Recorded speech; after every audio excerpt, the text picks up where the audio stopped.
Bertrand Russell.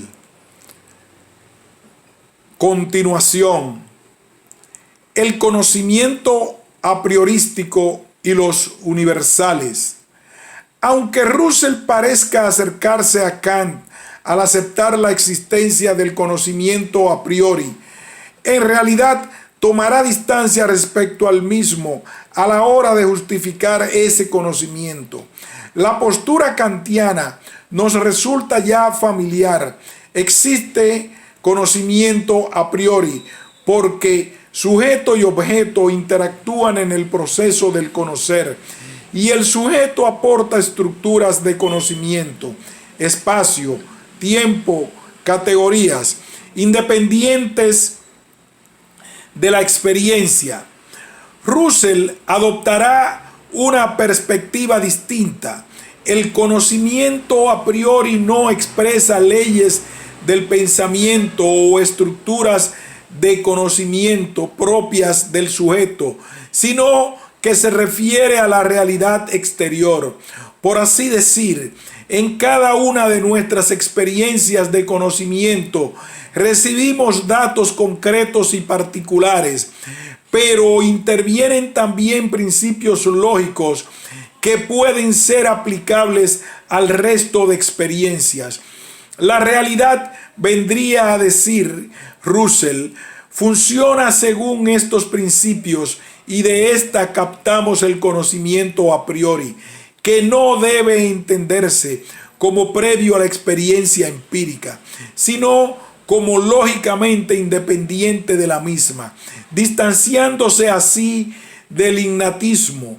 Russell lo expresa de la siguiente manera: así, el principio de contradicción se refiere a cosas y no meramente a pensamientos, y aunque la creencia en el principio de contradicción sea un pensamiento, el principio de contradicción mismo no es un pensamiento, sino un hecho que concierne a las cosas del mundo. Así, nuestro conocimiento a priori, si no es erróneo, no es simplemente un conocimiento sobre la constitución de nuestro espíritu, sino que es aplicable a todo lo que el mundo pueda contener, lo mismo a lo mental que a lo no mental. Bertrand Russell, los problemas de la filosofía. Lo que nos viene a decir Russell, en consecuencia, es que a través de la experiencia empírica somos capaces de ir más allá de los datos que ésta nos proporciona, del aquí y ahora, al que se circunscribe cada una de nuestras experiencias. La realidad parece encajar bien en los principios lógicos que nosotros extraemos de cada una de nuestras experiencias, por lo que podemos convertirlos no en leyes del pensamiento, pero sí en guías rectoras del conocimiento. En cierta manera, ocurre lo mismo con los universales. Se trata de conceptos abstractos que pueden venir exigidos por la realidad. De hecho, afirma Russell, la mayoría de las palabras y conceptos que utilizamos en nuestro lenguaje son universales, cualidades, relaciones. Una teoría del conocimiento a la altura del ser humano ha de dar cuenta de este tipo de concepto sin negar su existencia, como han hecho otros empiristas como Hume. Una vez más, la realidad es para Russell el fundamento de los universales. Tomemos el ejemplo de la relación. Según el filósofo inglés, las relaciones entre las cosas están en el mundo, no son meras invenciones mentales. Si somos consecuentes con esto, hemos de admitir su existencia independiente del pensamiento. Lo mismo podría decirse respecto a las cualidades. La conclusión la establece Russell en los siguientes términos: así, los universales son pensamientos, aunque cuando son conocidos sean objetos del pensamiento. Por consiguiente, el mundo de los universales puede ser definido como el mundo de la esencia. El mundo de la esencia es inalterable, rígido, exacto, delicioso para el matemático, el lógico, el constructor de sistemas metafísicos y todos los que aman la perfección más que la vida. El mundo de la existencia es fugaz, vago, sin límites precisos, sin un plan o una ordenación clara, pero contiene todos los pensamientos y los sentimientos, todos los datos de los sentidos y todos los objetos físicos, todo lo que puede hacer un buen o un mal, todo lo que representa una diferencia para el valor de la vida y del mundo. Bertrand Russell, Los problemas de la filosofía. Hay universales conocidos de un modo directo, las cualidades sensibles, relaciones especiales, temporales, la semejanza.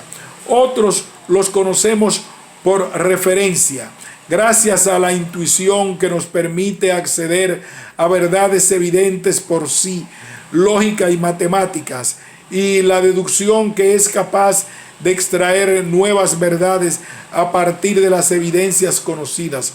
Así, cabe complementar la caracterización inicial de los tipos de conocimiento, incluyendo los siguientes. Conocimiento directo puede referirse a cosas particulares, datos de los sentidos y nuestras propias sensaciones, o a universales, cualidades sensibles, relaciones espacio-tiempo, semejanza, algunos principios lógicos esenciales. La intuición predomina en este tipo de conocimiento. Conocimiento por referencia implica siempre un conocimiento directo previo y consiste en aquellas verdades que podemos deducir de los universales o los datos particulares que conocemos de un modo directo. La deducción es, en consecuencia, la facultad fundamental de esta clase de conocimiento. Verdad, falsedad y creencia. Con esta concepción del conocimiento humano como trasfondo, Russell defiende una visión realista y empírica de la verdad. Trata de descomponer cada proposición o creencia en sus partes más simples, buscando un correlato real de las mismas. En cierta manera, se acerca a la visión adecuada de esta cierta manera, se acerca a la visión adecuacionista de la verdad, concibiéndola como una propiedad de las creencias que se cumple solo cuando hay un hecho correspondiente. De esta manera se evita el subjetivismo. Cada uno de nosotros crea sus propias creencias y elaborar sus propios juicios sobre la realidad, pero no podemos convertirlas en verdades, extremo que depende de los hechos. Esta teoría de la verdad nos obliga a distinguir grados de conocimiento. Que la realidad confirme mis creencias una vez no significa que éstas sean verdades. Así, Russell establece entre la verdad y el error diferentes grados de probabilidad debido al problema del razonamiento inductivo. Hemos de aceptar que no existen verdades universales y absolutas, lo cual no nos abandona en manos de la ignorancia o la incertidumbre. La mayoría del conocimiento que damos por verdadero es en realidad opinión probable.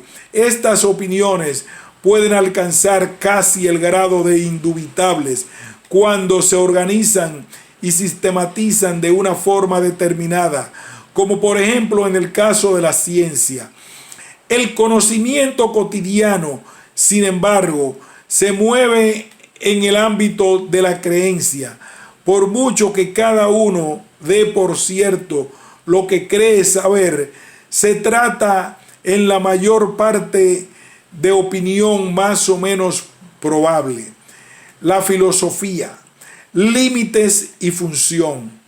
Aplicando esta teoría del conocimiento, Russell cierra los problemas de la filosofía con una reflexión en torno a la filosofía misma. Si el conocimiento directo y la relación con el mismo se convierten en criterios de verdad de nuestro conocer, habrá que rechazar cualquier clase de idealismo. El mundo no se puede construir de un modo puramente conceptual e independientemente de la experiencia. Las tesis filosóficas tendrán que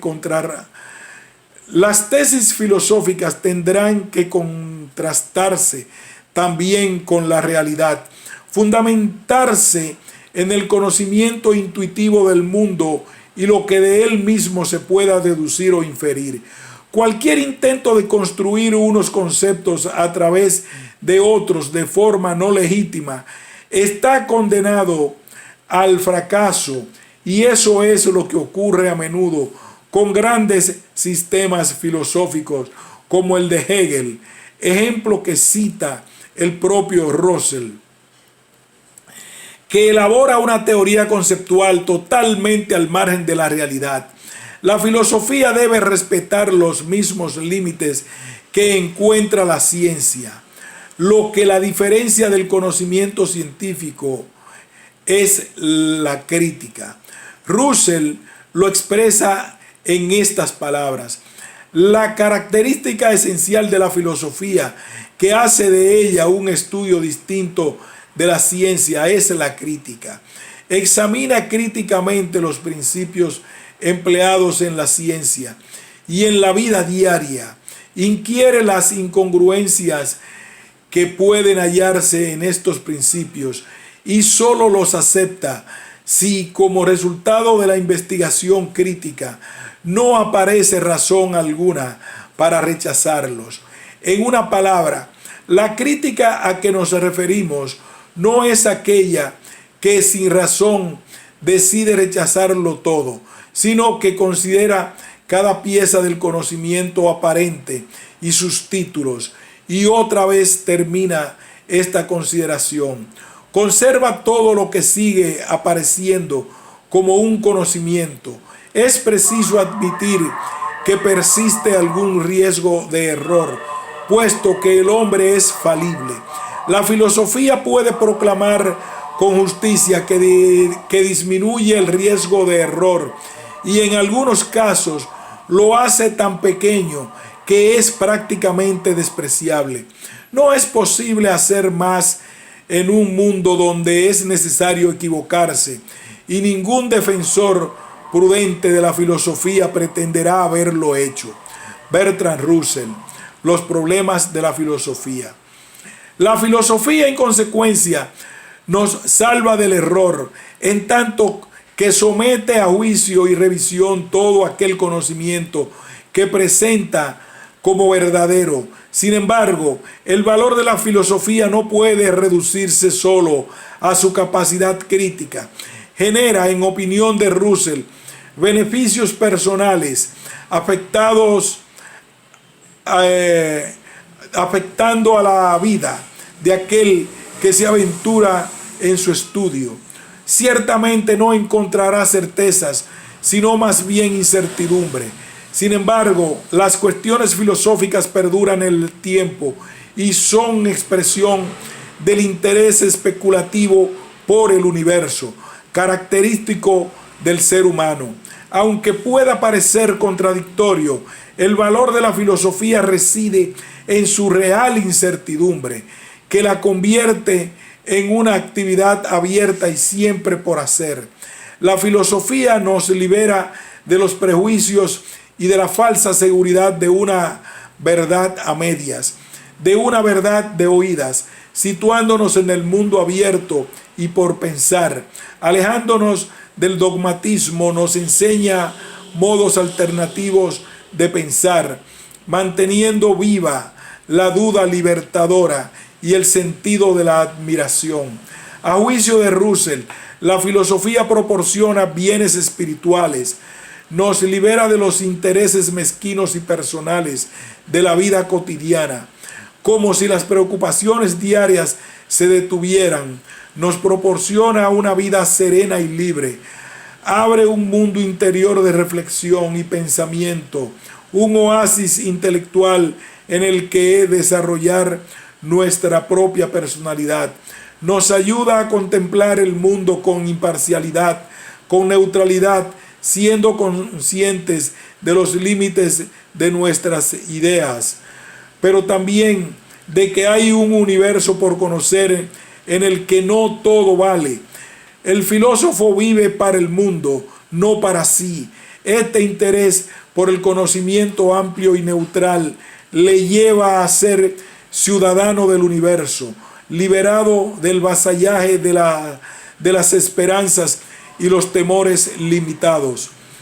El mayor valor de la filosofía reside en la complejidad de los problemas mismos con los que trata, porque en palabra de Russell, estos problemas logran en nosotros los siguientes efectos: amplían nuestra concepción de lo posible, enriquecen nuestra imaginación intelectual y disminuyen la seguridad dogmática que cierra el espíritu a la investigación. Pero ante todo, porque por la grandeza del universo que la filosofía contempla, el espíritu se hace a su vez grande y llega a ser capaz de la unión con el universo que constituye su supremo bien. Bertrand Russell, Los problemas de la filosofía. Russell y el atomismo lógico. La teoría del conocimiento que acabamos de presentar mantiene una fuerte coherencia interna con el atomismo lógico, corriente de filosofía del lenguaje defendida por Russell, con la que se sitúa en la tradición de la filosofía analítica. Para esta corriente, la filosofía debe centrar sus esfuerzos en un análisis del lenguaje, tratando de detectar errores en el mismo y de establecer un lenguaje lógicamente perfecto, construido al servicio de la ciencia, en el que no fuera posible ningún tipo de equivocación. El atomismo lógico sostiene que el criterio último de verdad de una proposición consiste en la descomposición de la misma en elementos más simples, átomos lógicos, y la confirmación de estos. De esta manera, cabría entender que una proposición es verdadera si cumple las siguientes condiciones. Sus elementos constituyentes más simples, átomos, son verdaderos, es decir, pueden confirmarse por conocimiento directo o por conocimiento por referencia. La relación lógica que expresa en la oposición, la relación lógica que se expresa en la proposición entre estos elementos es también contrastable por la realidad. Estamos, por tanto, ante una concepción positivista del lenguaje que termina identificado con la ciencia. De la misma forma que los modelos atómicos parten de lo más sencillo y van combinando sus elementos hasta formar estructuras complejas, así opera también el lenguaje. El conocimiento directo de las cosas debe ser el criterio último de verdad de los átomos lógicos. Establecidos estos, habrá que combinarlos de la manera adecuada para construir estructuras complejas, capaces de describir el mundo. Como se ve, se trata de llevar a la filosofía del lenguaje las tesis empiristas de la teoría del conocimiento. El mundo está constituido por hechos que conocemos de un mundo intuitivo. A partir de este conocimiento podemos ir deduciendo nuestro conocimiento. De la misma manera, el lenguaje contará en su base con frases simples que se limiten a describir los hechos, lo que es el mundo. Esta descripción de casos podrá combinarse de un modo adecuado y lógico para alcanzar más conocimiento. Sin embargo, no es posible ir más allá y razonar en el vacío. La metafísica y la filosofía están llenas de conceptos abstractos que carecen de fundamento real y deben ser sometidas a crítica. La filosofía de Russell en su presente histórico. Tradicionalmente se suele prestar más atención a la parte más académica de la filosofía de Russell. No es de extrañar que obras como Principia Mathematica, Los problemas de la filosofía o la filosofía del atomismo lógico suelen ser las más citadas. Sin embargo, este enfoque es parcial, ya que destacó en la introducción el activismo y el compromiso de Russell con causas políticas y sociales de su tiempo, sin pretender ser exhaustivos, pero sí completar un poco el perfil del filósofo inglés. Cabría hacer referencia a las siguientes ideas que llegaron a jugar un papel importante a lo largo del siglo XX. Pacifismo. Durante la Primera Guerra Mundial, Russell defendió encendidamente que Gran Bretaña mantuviera una posición neutral. Este pacifismo, sin embargo, evolucionó hacia una defensa de la intervención armada en la Segunda Guerra Mundial, como respuesta al peor de los males posibles. Hay que notar que el pacifismo fue una de las constantes en su vida. Su defensa de la actuación del bando aliado contra Hitler no impidió que condenara la actuación norteamericana en Vietnam y la gran mayoría de los conflictos bélicos de su tiempo. Este pacifismo relativo puede encontrarse en obras como ¿Qué camino hacia la paz?, Victoria desarmada o Ideales políticos. Cuestiones sociales y políticas. Russell abordó diversos problemas morales y sociales en los que adoptó posturas críticas y progresistas, abogando por cambios sociales que favorecieran la liberación del ser humano. Por poner varios ejemplos, defendió la igualdad efectiva entre hombres y mujeres, tal y como se puede ver en Matrimonio Inmoral. Abandonó problemas educativos, así como la influencia de la educación en la sociedad, en obras como Sobre la educación o Educación y orden social. La política internacional fue otra de las constantes en sus escritos. Siempre habló de ella a partir de su experiencia con material de primera mano. Para hacernos una idea de la importancia de esta temática, cabría aludir a La socialdemocracia alemana, teoría y práctica del bolchevismo, El problema de China o Crímenes de guerra en Vietnam. Contra la carrera armamentística nuclear fue uno de los motivos que más tiempo ocupó Russell a partir de los años 50. No solo mantuvo una activa correspondencia con líderes políticos mundiales y con científicos de primer nivel como Einstein, sino que dedicó varias de sus obras a este tema. Nuevas esperanzas para un mundo cambiante, Sentido común y guerra nuclear, o ¿Tienes el hombre un futuro? Racionalismo crítico y humanismo en toda la filosofía de Russell se deja sentir en el pensamiento crítico como uno de sus motores, tanto en su filosofía más sistemática y cercana a los temas científicos, como al acercarse a problemas sociales en sus obras. Respira la aspiración de una humanidad libre en la que los obstáculos de la felicidad desaparezcan. Su visión de la felicidad humana aparece en la conquista de la felicidad, la crítica al poder y sus mecanismos están presentes en títulos como Poder, un nuevo análisis social, o Autoridad e individuo.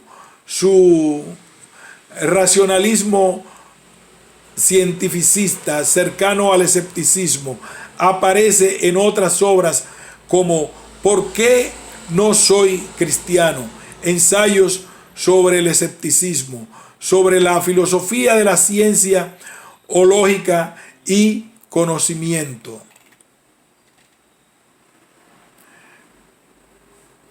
Punto final.